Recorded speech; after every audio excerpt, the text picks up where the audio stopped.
ಮಾಡಬೇಕಿತ್ತ. ವೇದಿಕೆ ಮೇಲಿರ್ತಕ್ಕಂತಹ ಮಹಾಸ್ವಾಮಿಗಳಿರುವರಿಗೂ ವಂದಿಸ್ತಾ, ವೇದಿಕೆ ಮೇಲಿರುವ ಎಲ್ಲ ಹಿರಿಯರಿಗೆ ಮತ್ತು ವೇದಿಕೆಯ ಮುಂಭಾಗದಲ್ಲಿರ್ತಕ್ಕಂತಹ ಎಲ್ಲ ಸಭಿಕರಿಗೆ ನನ್ನ ಪ್ರಣಾಮಗಳನ್ನ ಸಲ್ಲಿಸ್ತೇನೆ. ಒಂದ್ಸಲ ಜೋರ ಘೋಷಣೆ ಹಾಕೋಣೇನ್ರಿ?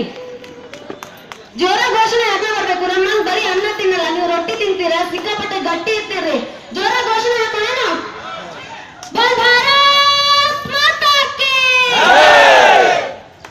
ಗಂಡು ಮಕ್ಕಳಿಗೆ ಸುಮ್ಮನೆ ಇರ್ತಾರ್ರಿ, ಬರೀ ಹೆಣ್ಮಕ್ಳು ಮಾತ್ರ ಘೋಷಣೆ ಹಾಕ್ತಾರೆ. ಈಗ ಹೆಣ್ಮಕ್ಳು ಎರಡು ಕೈ ಎತ್ತಿ ಘೋಷಣೆ ಹಾಕ್ಬೇಕ್ರಿ, ಎರಡು ಕೈ ಎತ್ತಿ ಘೋಷಣೆ ಹಾಕ್ಬೇಕು.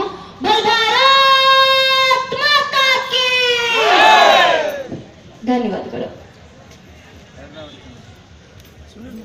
ಬಿಜಾಪುರದ ಏನು ವಿಜಯಪುರ ಅಂತ ಕರೀತಾರೆ, ಬಾಗೇವಾಡಿಯಲ್ಲಿದ್ದಾರೆ. ಕ್ರಾಂತಿಯ ಕಿಚ್ಚು ಹಚ್ಚಿದಂತಹ ಬಸವೇಶ್ವರರ ಜನ್ಮ ಸ್ಥಳ ಇದು. ಬಹುತೇಕ ಎಲ್ಲ ಜನರಿಗೆ ಕ್ರಾಂತಿಯನ್ನ ಅನ್ಕೋದು ಮಣ್ಣಿನಲ್ಲೇ ಬಂದಿರ್ತದೆ, ಅವ್ರ ರಕ್ತದಲ್ಲೇ ಬಂದಿರ್ತದೆ ಅಂತ ನಂಬದವ್ರು ನಾವು. ಯಾಕೆಂತಂದ್ರೆ ಬಸವೇಶ್ವರರಂತಹ ಮಹಾನ್ ಪುರುಷರಿಗೆ ಜನ್ಮ ನೀಡಿದಂತಹ ಮಣ್ಣಿದು. ಅಂತಿಂತಹ ಮಣ್ಣಲ್ಲ, ಮಹಾನ್ ಪುರುಷರು ಅಂತಂದ್ರೆ ಇಡೀ ಒಂದು ಸಮಾಜವನ್ನ ಪರಿವರ್ತನೆ ಮಾಡ್ತಕ್ಕಂತಹ ಶಕ್ತಿ, ಆ ಶಕ್ತಿಗೆ ಜನ್ಮ ನೀಡಿದಂತಹ ಭೂಮಿ ಇದು. ಆ ಭೂಮಿಯಲ್ಲಿ ಹುಟ್ಟಿದ ನೀವೆಲ್ಲರೂ ಕೂಡ ನಿಜಕ್ಕೂ ಪುಣ್ಯವಂತರು. ಆ ಭಾಗ್ಯಶಾಲಿ ನಾವುಗಳಲ್ಲ ಅನ್ನೋಂತಾದ್ರಲ್ಲಿ ಒಂದ್ ರೀತಿಯಲ್ಲಿ ಎಲ್ಲ ಬೇಸರ ಇದೆ.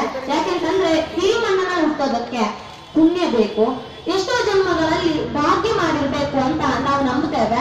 ಅಂತಹ ಎಲ್ಲ ಭಾಗ್ಯಶಾಲಿಗಳಿಗೆ ನಾನು ನನ್ನ ಪ್ರಣಾಮಗಳನ್ನು ಸಲ್ಲಿಸ್ತೇನೆ. ಇವತ್ತು ಭಜನಾ ದಳ ಮತ್ತೆ ದುರ್ಗಾವಾಹಿನಿಯವರು ಅದ್ಭುತವಾಗಿದ್ದ ಕಾರ್ಯಕ್ರಮವನ್ನು ಹಮ್ಮಿಕೊಂಡಿದ್ದಾರೆ. ಕಾರ್ಯಕ್ರಮ ನೋಡೋದಕ್ಕೆ ಬಹಳ ಸುಂದರವಾಗಿದೆ. ಎಲ್ಲೆಲ್ಲೂ ಕೇಸರಿ ಧ್ವಜಗಳು ಕಾಣಿಸುತ್ತೆ. ಅದ್ಭುತವಾದ ಕಾರ್ಯಕ್ರಮ, ಎಲ್ಲೂ ತಪ್ಪೇ ಸಿಗೋದಿಲ್ಲ ನಿಮ್ಗೆ. ಅಷ್ಟು ಅಚ್ಚುಕಟ್ಟ ಕಾರ್ಯಕ್ರಮವನ್ನು ಮಾಡ್ಕೊಂಡು ಬಂದಿದ್ದಾರೆ.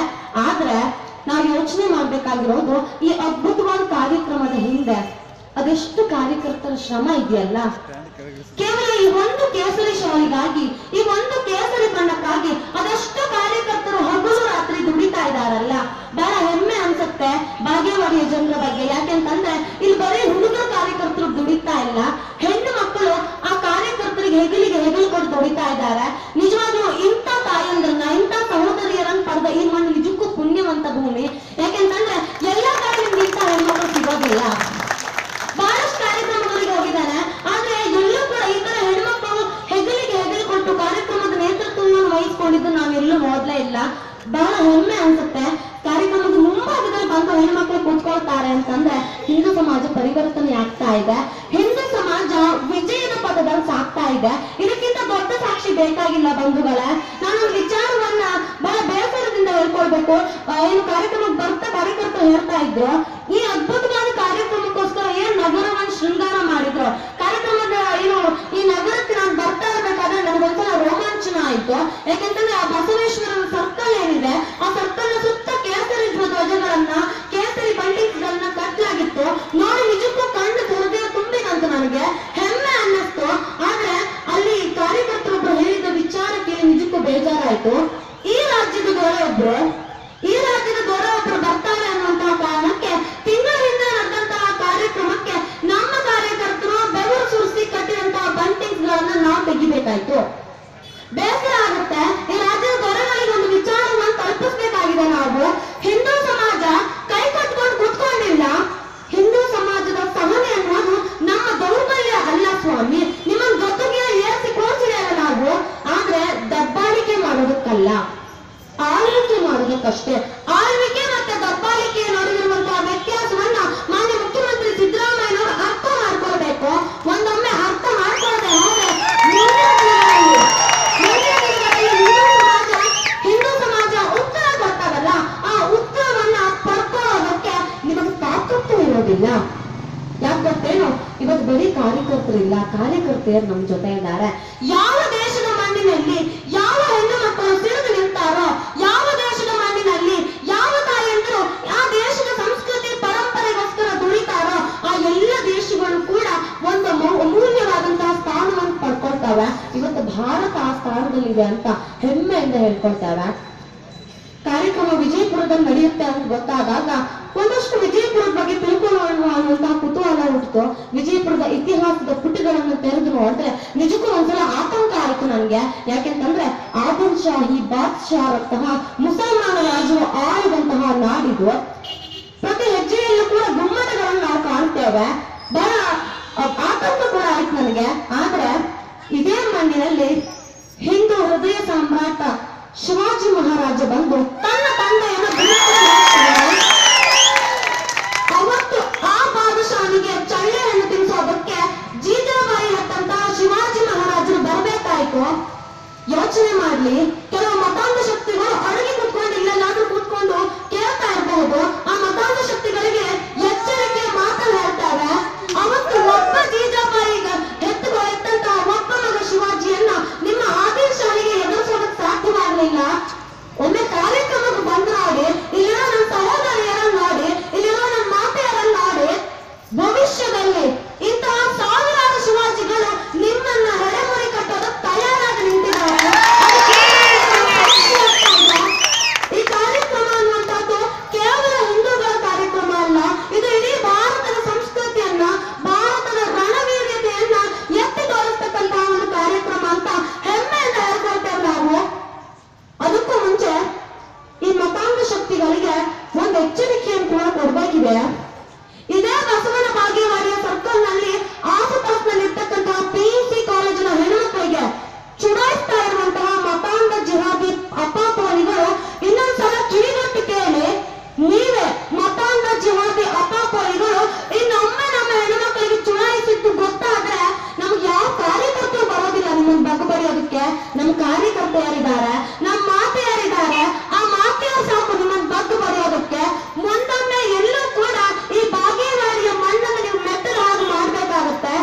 ಆಗ ನಿಮ್ಮನ್ನು ರಕ್ಷಣೆ ಮಾಡುವುದಕ್ಕೆ ಯಾವ ಕಾಕಿನೂ ಬರೋದಿಲ್ಲ, ಯಾವ ಖಾದಿನೂ ಬರೋದಿಲ್ಲ.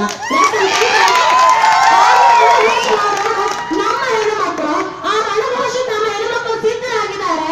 ಆ ರಣವೀರ್ಯವನ್ನು ನಮ್ಮ ಹೆಣ್ಣುಮಕ್ಕಳು ಈಗಾಗಲೇ ಪಡ್ಕೊಂಡು ಬಿಟ್ಟಿದ್ದಾರೆ. ನೀವೆಲ್ಲ ಆಶ್ಚರ್ಯ ಪಡ್ತಾ ಇರ್ಬೋದು, ಏನಪ್ಪಾ ಆಮೇಲೆ ಬರೋ ಹೆಣ್ಮಕ್ಳ ಬಗ್ಗೆ ಮಾತ್ರ ಮಾತನಾಡ್ತಾ ಇದ್ದಾಳೆ ಅಂತ. ಹೌದು, ಹಿಂದೂ ಸಮಾಜ ಎಚ್ಚೆತ್ತುಕೊಂಡಿದೆ. ಶಿವಾಜಿಯಂತಹ ಮಹಾನ್ ಪುರುಷನನ್ನ ಈ ಸಮಾಜ ಕಂಡಿದೆ ಅನ್ನೋದು ನಮ್ಗೆಲ್ಲರಿಗೂ ಗೊತ್ತು. ಆದ್ರೆ ನಮ್ಮ ಮನೆಗಳಲ್ಲಿ ಎಷ್ಟು ಮಂದಿ ಜೀಜಾಮಾತೆಯರು ಇದ್ದಾರೆ ಅನ್ನುವ ಪ್ರಶ್ನೆಯನ್ನು ನಾವು ಹಾಕೊಂಡಾಗ, ಮೂಲತಃ ಕರಾವಳಿಯವರು ನಾನು, ನಿಮಗೆಲ್ಲ ಗೊತ್ತಿರಬಹುದು, ಕೋಮು ಸೂಕ್ಷ್ಮ ಪ್ರದೇಶ ಅಂತ ಇಡೀ ದೇಶದಲ್ಲಿ ಹೆಸರಾದಂತಹ ಮಂಗಳೂರಿನಿಂದ ಬಂದವರು ನಾನು.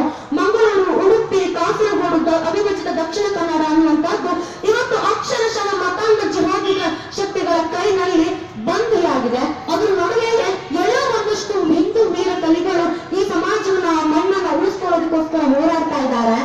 ಆ ಸ್ವಂತ ಮಣ್ಣಿನಲ್ಲಿ ನನಗಿಂತಹ ಹೆಣ್ಮಕ್ಳು ಕಾಣಿಸಿಗೋದು ಬಹಳ ಅಪರೂಪ. ಯಾಕೊತ್ತೇನು, ಇದೇ ಮತಾಂಧ ಜಿಹಾದಿ ಶಕ್ತಿಗಳ ಕೂಪಕ್ಕೆ, ಪ್ರೇಮ ಪಾಶಕ್ಕೆ ನನ್ನ ಹೆಣ್ಮಕ್ಳು ಇವತ್ತು ಬಲಿ ಆಗ್ತಾ ಇದ್ದಾರೆ. ಬಹಳ ಬೇಸರದಿಂದ ಹೇಳ್ಕೊಳ್ತಾನೆ. ಕೇವಲ ಹಿಂದೂ ಹೆಣ್ಮಕ್ಳು ಮಾತ್ರ ಅಲ್ಲ, ಕ್ರೈಸ್ತ ಸಮುದಾಯದ ಹೆಣ್ಮಕ್ಳು ಕೂಡ ಇದಕ್ಕೆ ಬಲಿ ಆಗ್ತಾ ಇದ್ದಾರೆ. Love jihad, A Holi war of love ಅಂತ ಏನ್ ಕರೀತಾರೆ. Love jihad alias Romeo jihad alias A Holi war of love ಅನ್ನುವಂತಹ ಒಂದು ಕ್ರೂರ ಕೂಟಕ್ಕೆ ಇವತ್ತು ನನ್ನ ಹೆಣ್ಮಕ್ಳು ಬಲಿ ಆಗ್ತಾ ಇದ್ದಾರೆ. ನೀವು ನಮ್ದೇನೋ ಇನ್ನೂ ಗೊತ್ತಿಲ್ಲ ಬಂಧುಗಾರ, ಇವತ್ತು ನಮ್ಮ ಕರಾವಳಿಯಲ್ಲಿರ್ತಕ್ಕಂಥ ಕೆಲವು ಕರೆನ್ಸಿ ಮೊಬೈಲ್ ಶಾಪ್ಗಳಲ್ಲಿ ನಮ್ಮ ಹೆಣ್ಮಕ್ಳು ರೀಚಾರ್ಜ್ ಮಾಡ್ಕೊಳ್ಳೋಕೆ ಅಂತ ಹೋಗ್ತಾರೆ. ರೀಚಾರ್ಜ್ ಮಾಡ್ಕೊಳ್ಳೋಕೆ ಅಂತ ನಂಬರ್ ಬರೆದು ಹಣ ಕೊಟ್ಟು ಹಿಂದೆ ತಿರುಗಿ ಬರುವಾಗ ಆ ಹೆಣ್ಮಕ್ಳ ಮೊಬೈಲ್ ಒಂದು ಕಾಲ್ ಬರುತ್ತೆ, ಕರೆನ್ಸಿ ಬಂತ ಬಂತು ಅಂತ ನಮ್ಮ ಹೆಣ್ಮಕ್ಳು ಉತ್ತರ ಕೊಡ್ತಾರೆ. ಕಾಲ್ ಕಟ್ ಆಗುತ್ತೆ, ಮತ್ತೊಮ್ಮೆ ಕಾಲ್ ಬರುತ್ತೆ, ನಿಮ್ಮ ವಾಯ್ಸ್ ತುಂಬಾ ಚೆನ್ನಾಗಿದೆ ರೀ.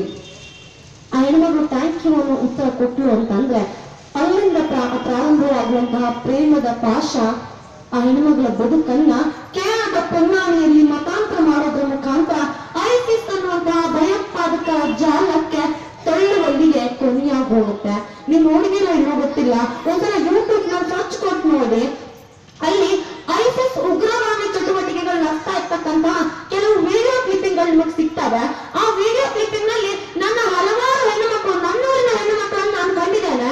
ಯಾಕೆಂತಂದ್ರೆ ಈ ಐಸಿಸ್ ಭಯೋತ್ಪಾದಕ ಕೃತ್ಯಗಳಿಗೆ ಅವ್ರಿಗೇನು ಶೂಟಿಂಗ್ ಮಾಡೋದಕ್ಕೆ, ಅವರ ಭಯೋತ್ಪಾದಕ ಕೃತ್ಯಗಳಿಗೆ ತರಬೇತಿಯನ್ನು ಕೊಡ್ಬೇಕಲ್ಲ, ಆ ತರಬೇತಿ ಕೊಡೋದಕ್ಕೋಸ್ಕರ ನನ್ನೂರಿನ ಹೆಣ್ಣು ಮಕ್ಕಳನ್ನ ಇಲ್ಲಿಂದ ಎತ್ಕೊಂಡು ಹೋಗಿ ಲವ್ ಜಿಹಾದ್ ನ ಮುಖಾಂತರ ಪಲಾಯನ ಮಾಡ್ಕೊಂಡು ಕರ್ಕೊಂಡು ಹೋಗಿ ಆ ಐಸಿಸ್ ನ ಮೃತ್ಯುಕೋಪಕ್ಕೆ ತಳ್ಳಲಾಗುತ್ತೆ.